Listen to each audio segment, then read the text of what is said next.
Okay, Kate, I am not entirely sure how the Shindig format's going to work out, but here's something I've kind of put together. We can use some of it, not use some of it. We can use the graphics, not use the graphics. But basically, here's what I kind of came up with for a portion of it. So here we go.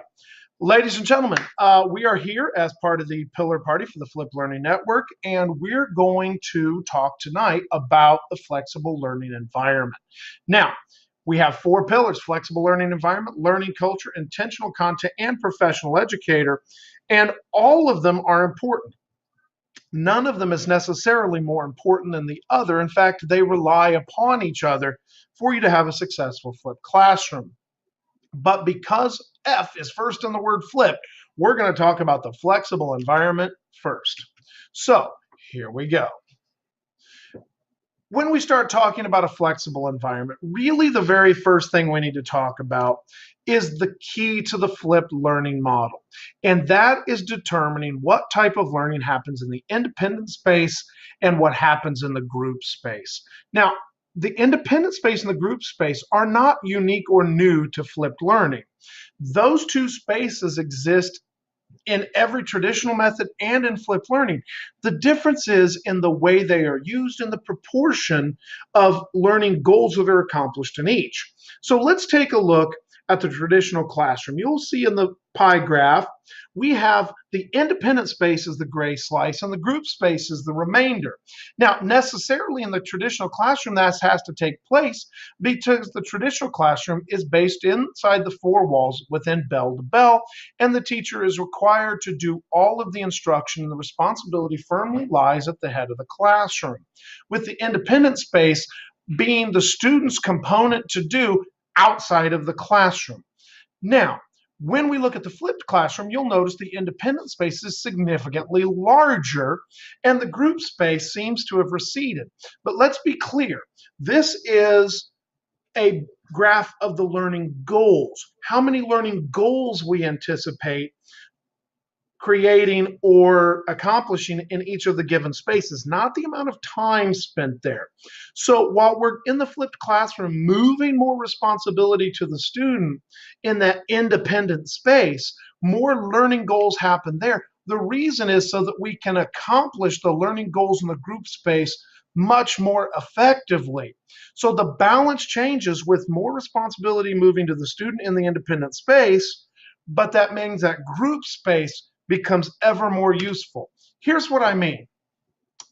In Bloom's hierarchy, we know that knowledge and comprehension are at the bottom.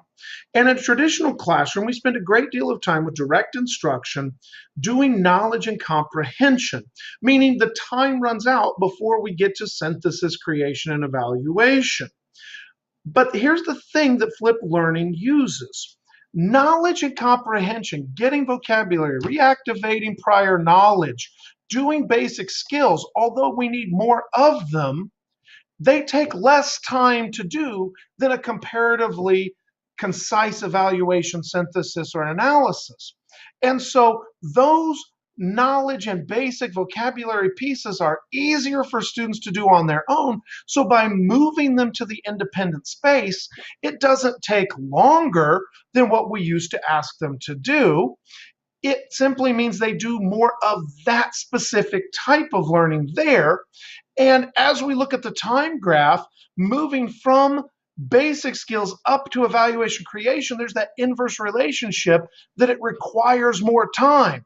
Well, instead of doing that knowledge and comprehension in the classroom as we would in a traditional sense, let's move that comprehension and knowledge to the independent space, which requires less time, which students can do more independently, leaving more time in that group space to accomplish those things that would take much longer for a student to do independently, that we can make much more efficient by doing it with an educator present, with their peers present, and through interaction, that synthesis, evaluation, and creation. So flipped learning takes advantage of this inverse relationship between higher order learning and the time it takes to do that higher order learning versus lower order learning.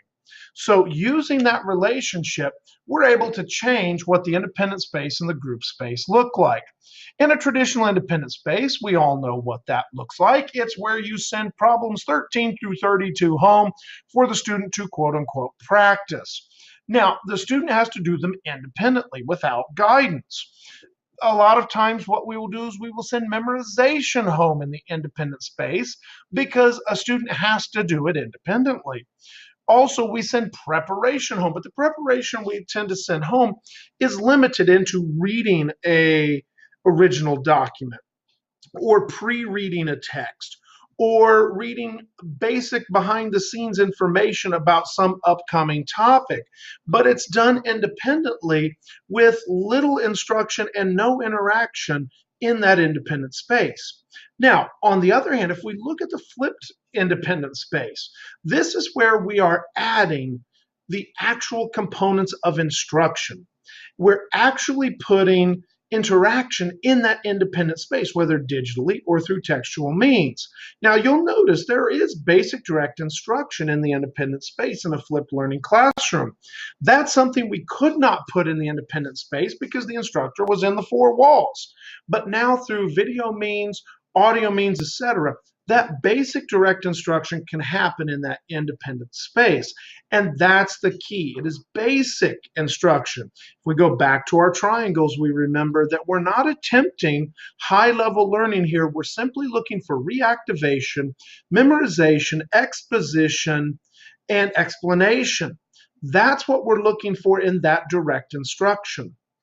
Next, when we move on to the practice phase, it's not simply a student left on their own with a paddle.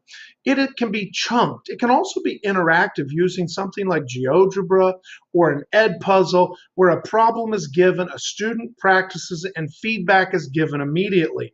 Or maybe in an I do, you do format where the teacher demonstrates digitally how to do something, then it becomes the student's turn to follow along, and they have reference and guidance there with them. Now, independent space can also be truly independent practice when necessary, but that's going to be more when mastery is nearly achieved rather than in the introductory phases. Guided notes, memorization, review, those things can all be practiced in that independent space.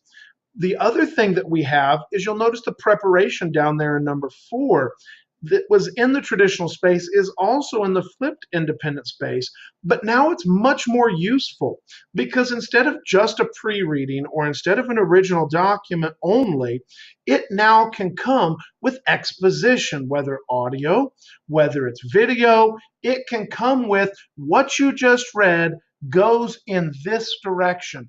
This is its application. This is its piece. You can also use the WSQ method, that watch, summarize, question. That's something that allows students to gain knowledge but also interact with the material themselves before returning to the group space. In fact, the independent space can be so widely used and can be used in such a variety of fashions that there are even specific names for different families of flipped learning, like explore, flip, apply, where you have exploration, number 3, in that independent space, where simulations or asynchronous research or open-ended creations like whose shoes, those things are the starters before the instruction is given so that the student sees the need for the instruction, but that instruction is there when they're ready for it. It also falls into the instruct, expand, master, where basic is given in the independent space, it's expanded upon in the group space, and again mastered in the independent space in a spectrum that we'll talk about here in a little bit. In flip as well, asynchronous mastery, all these things open up when that independent space can be used more effectively. Now, the group space, on the other hand, in a traditional group space, let's be honest, it was primarily filled with direct instruction because it was required to be filled with direct instruction. The teacher showed up at a particular time in a particular place and provided the instruction, and if the student was not in that particular time or that particular place, instruction was lost or had to be redone. In this case, The traditional space, direct instruction was the focus of the classroom. Demonstration and experimentation were added in, but only after the direct instruction and the exposition had been gained, and all of those things had to happen in the group space. There was no other alternative. Group discussion got put if there was time left, practice again if there's time left, and then review. And review becomes necessary in the traditional space because if the introduction and the information was provided at a certain place and a certain time, it was likely done long ago in a galaxy far away. And so review becomes more necessary to ensure that that instruction is remembered and retained all the way to the end. Let's go to the flipped group space. You'll notice number one is direct instruction. Understand that direct instruction is not a bad word. Direct instruction can absolutely happen in a flipped group space. However, it's going to be a very different type of direct instruction, and more often than not, it's going to occur after the demonstration or the experimentation, after the group or peer interactions, or after some practice is had. But direct instruction is necessary, but it's more extension than it is in the initial traditional classroom because we're moving into those higher orders. We're not wasting time with vocabulary acquisition or skill demonstration. Those things have already been done in the independent space. Now, when we talk about demonstration experimentation, in the traditional classroom, the teacher has to instruct and explain and demonstrate before students are ever allowed to touch anything. However, in a flipped classroom, those items can be moved to the independent space where the instructions and the demonstrations and the setup and the logistics are all taken care of before anybody steps into class, meaning that experimentation and demonstration can happen immediately in class, which means more variety can happen in class. And if a student needs something during either of those events, they can go back to and get that instruction, demonstration, or exposition as they need.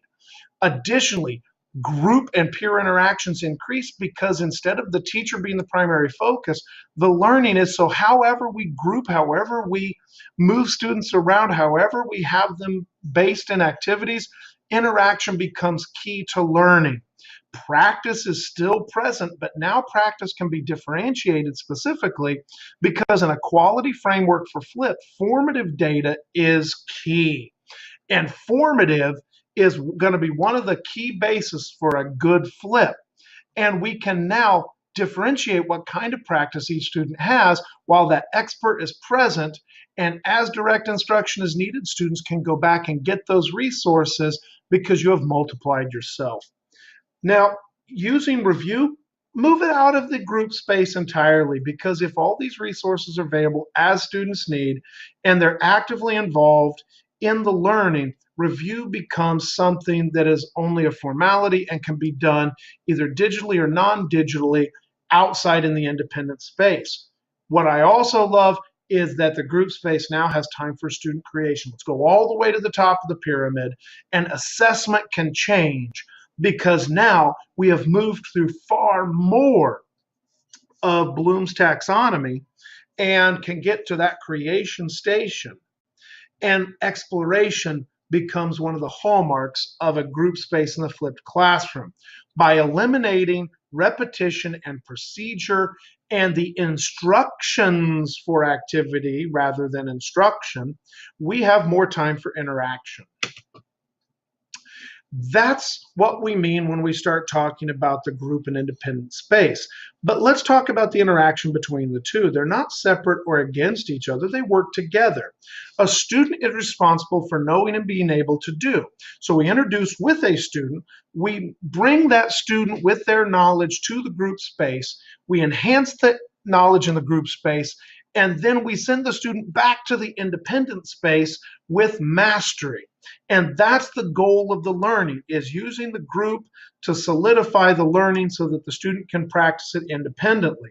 If you prefer the donut here at the bottom, where the independent and the group, and they move back and forth between each other, independent to group to independent to group to independent to group, all circling around the class goals, which is another key. That intentional content is key to creating and achieving class goals, because moving everything around those class goals is absolutely necessary. So if we're going to do this, if all this flexibility is provided by flipped learning, what kind of thing do we need to get this environment up and running? What is it going to start to look like? Well, you're going to need a framework, whether you think about it like a Christmas tree on which you hang ornaments, whether you think about it as the steel skeleton of a building, regardless of how you think about it, that flipped framework has to have 5 things. It has to be accessible to students, and the more accessible it is, the better it is, because students now can have that independent space inside the classroom, outside the classroom, at their home, not at their home, on the bus, wherever they are. It becomes key. But accessibility is a key component of a good flipped classroom. It must also be organized. Because something is flexible does not mean it's entirely free form. It means it can be formed in organized fashions to fit the needs of the students. You must have organization. And that idea of formative, we must know where students are and where students are in their path, that waypoints along their way to learning, to know how to get them to that summative endpoint.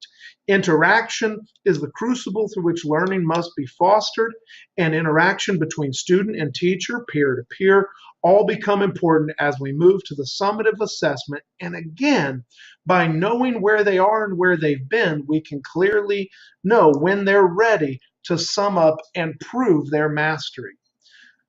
Let's take a look at a couple specifics on how those frameworks might look. Number one, you might have some learning management softwares, as you see listed there, where you use a pre-built digital framework and just hang your pieces within it.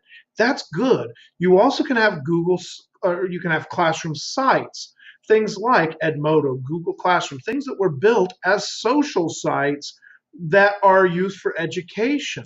So socially education. And you can even have a teacher-built website. Those are good. Interactive notebooks if you choose to be less digital and more textual based. Also, you can move with digital instruction blocks and have, say, 12 pages or 10 single digital pages that within those digital pages contain all of the learning and all of the activities for an entire semester, course, or year for the students, so that they have a small single source to go to where everything else is contained within those pages. So let's get started.